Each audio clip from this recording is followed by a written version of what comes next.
যেই মহিলার পেটে বাচ্চা আছে, গর্ভবতী, সে পরে শ্যাম পালন করতে পারে, বা এখনই 1.25 কেজি করে চাউল দিবে, বাস শেষ।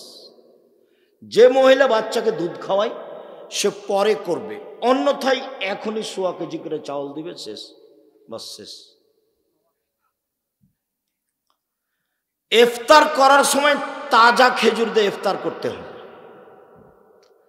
তাজা খেজুর না থাকলে শুখা খেজুর, শুখা খেজুর না থাকলে পানি। রাজশাহী চাঁপাইনবাবগঞ্জের ফজলি আম যতই মিষ্টি হোক না, দামি হোক না কেন, ইফতারের যোগ্যতা রাখে না। আঙ্গুর যতই ভালো ফল হোক না কেন, ইফতারের যোগ্যতা রাখে না। পৃথিবীতে যে কোনো ফল, যে কোনো খাদ্য ইফতারের যোগ্যতা রাখে না, শুধুমাত্র এক তাজা খেজুর, না হলে 2 শুখা খেজুর, না হলে 3 পানি। ইফতার হবে বিসমিল্লাহ বলে, আল্লাহ কাসম তো ওয়ালা রিজকে কাফতার, তো এটা নয়, বিসমিল্লাহ বলে কিছু খেয়ে জাহাবাত জামাও আব্দাল্লাতিল ওরুক ও সাওয়াতাল আজর। গ্রামে একজনকে এতেকাফ করতেই হবে মহল্লাতে, নইলে মানুষ গুনাহগার হবে, কথা মিথ্যা। এতেকাফ জরুরি নয়, ওটা একটা ইবাদতের পদ্ধতি। মহিলাদেরকে ঈদের মাঠে যেতেই হবে, যেতেই হবে। মহিলাদের 5 ওয়াক্ত সালাত বাড়িতে ভালো, জুমার দিন যাওয়া ভালো, ঈদের মাঠে যেতে বাধ্য। বলেন তো দেখে এই ছেলে, বলো তো, মহিলাদের 5 ওয়াক্ত সালাত বাড়িতে ভালো, জুমা মসজিদে যেতে পারে। মহিলাদের জুমার দিন মসজিদে যাওয়া ভালো, মহিলাদের ঈদের মাঠে যাওয়া জরুরি, যেতে বাধ্য, যেতেই হবে। যদি ঈদের মাঠে জায়গা না থাকে তো রাস্তায় দাঁড়াবে, যেতেই হবে। ফেতরা শস্য দিয়ে দিতে হবে, টাকা নয়। টাকা দিয়ে ফেতরা আদায় হবে না, টাকা দিয়ে ফেতরা আদায় হবে না, টাকা দিয়ে ফেতরা আদায় হবে না। সারা পৃথিবীর মানুষ সবাই যদি টাকা দিয়ে ফেতরা দেয়, সবাই পাপী। ভারত, বাংলাদেশ, পাকিস্তানের 95% জন লোক মাঝাবি, মাঝাব মানে তারা ইরাকের পরিমাপ অনুযায়ী 3.5 কেজি ধরে 1.25 কেজির দাম ধরে টাকা দেয়। ওরা মাঝাব মানতে মজবুত, যার কারণে বিবেচনা করা লাগে না, বাস। সেই কালে মুআবিয়া রাদিয়াল্লাহু, সেই কালে আবু সাঈদ খুদরি রাদিয়াল্লাহু তাআলা মুআবিয়ার কথা মানেননি, বলেছেন যে যা রাসূলের যুগে করেছি করবই।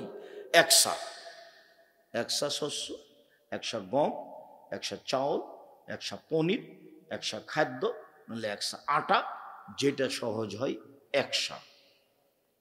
যেটা সৌদি আরবের মদিনার শাক 2.5 কেজি, বা 2 কেজি 400 গ্রাম, বা 2.5 কেজি, 2 কেজি 500 গ্রাম। শুনুন সম্মানিত দিনী ভাই বোন, রমজান মাসে মাওলানা সাহেবদেরকে ইফতারি দাওয়াত দিতে হবে না।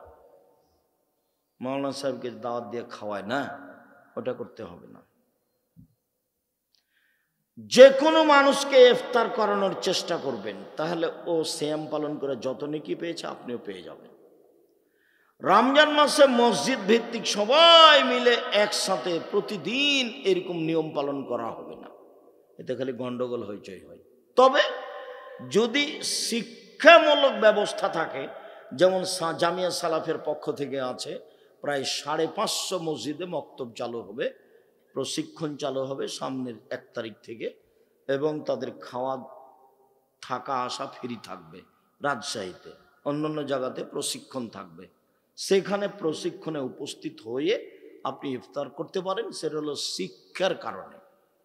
আপনি এমনিতে গ্রামের লোকেরা এক জায়গাতে প্রতিদিন ইফতার করবে, সব টাকা পয়সা জমা হইচই করবে, চিল্লাচিল্লি করবে, এতে ইবাদতের ঘাটতি। জরুরি রমজান মাসে কাজ কম করতে হবে। রমজান মাস আসলে মানুষ মনে করে 11 মাস যে ব্যবসা করেছি 1 মাসে করে নেব 11 মাসের সমান। যদি তাই হয় তাহলে কাপড় বিক্রেতা যেখানে যারা কাপড় তৈরি করছে সেখানে ওই লোকজন ব্যস্ত, তারপর দোকানদার ব্যস্ত, দেখবেন যে খালি ব্যস্ত। তাই কিসে তাসবিহ তাহলিল কিচ্ছু নাই। ইফতারি তো 16 আইটেমের, তো যারা বানাচ্ছে তারাকে বানাতে হবে না, তো ব্যস্ত। বানাচ্ছে তো কিনতে হবে না, তারা বিক্রিতে ব্যস্ত। কেউ এবাদতে ব্যস্ত নেই, সব খালি লেনদেনে ক্রয় বিক্রয় ব্যস্ত। তো যদি রমজানকে মূল্যায়ন করতে চাই তাহলে কম খাও, কম কথা বলো, কম ঘুমাও। কম খাও, কম কথা বলো, কম ঘুমাও। আমাদের চাঁপাইনবাবগঞ্জে মহিলারা হাতের রুটি বানায়, বাস লবণ দিয়ে হাতের রুটি খাওয়া হয় ইফতারির সময়, কিছুই লাগে না। সুন্দর সহজ, আজকেও কাছাকাছি তাই। কাজেই ইফতারি কম সাজান, রমজানকে বেশি মূল্যায়ন করেন। সম্মানিত দিনী ভাই বোন, কাঁচা ডাল দিয়ে মেশাক করলে সিয়ামের কোনো ক্ষতি হয় না। পেস্ট দিয়ে দাঁত পরিষ্কার করলে সকালে দুপুরে কোনো কিছু সমস্যা হয় না।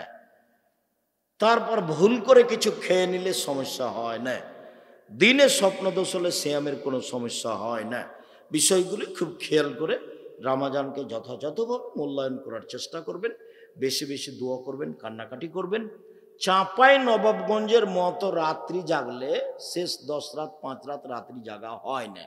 চাঁপাইনবাবগঞ্জের কি বলেন তো আব্দুর রাজাক সাহেব, ওই সবাই এক জায়গাতে বসে কোরআন মাজিদ তেলাওয়াত করে, জিলাপি খায়, গল্প করে, এইটা চলবে না।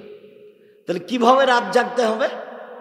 রাত জাগার পদ্ধতি হলো এশার সালাত জামাতে আদায় করে একটু শুয়ে যাও, 10:30 11টার দিকে উঠেন, সুন্দর করে অজু করে আল্লাহ আকবর বলে সালাত শুরু করেন। আপনার তো কোরআন মাজিদ মুখস্থ নাই, সূরা ইখলাস আছে, কুল আল্লাহ, তো সূরা ফাতিহার পরে কুল আল্লাহ 1 বার 2 বার 50 বার 1000 বার যতক্ষণ থাকা যায়।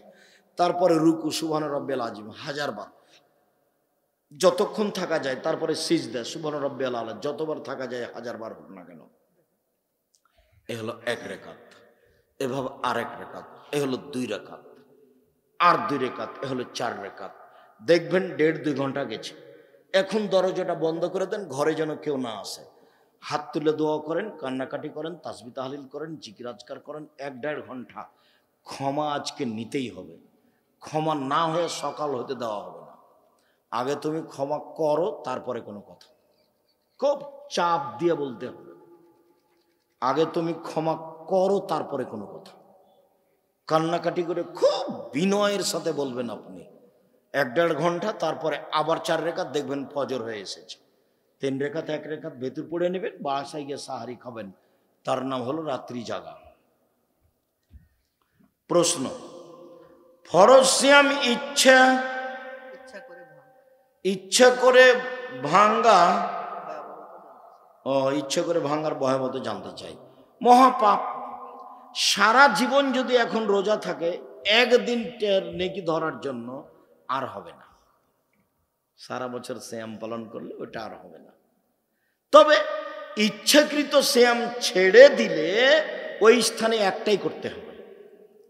তবে যদি স্ত্রী মিলনের কারণে সিয়াম ভেঙে যায় তাহলে 60টা করতে হবে। আব্দুর রাজ্জাক সাহেব 1 মাসই তো গেছে, আবার 2 মাস। তো যদি তাই হয় তাহলে 60 জন মিসকিনকে 100 কেজি করে চাল দিতে হবে।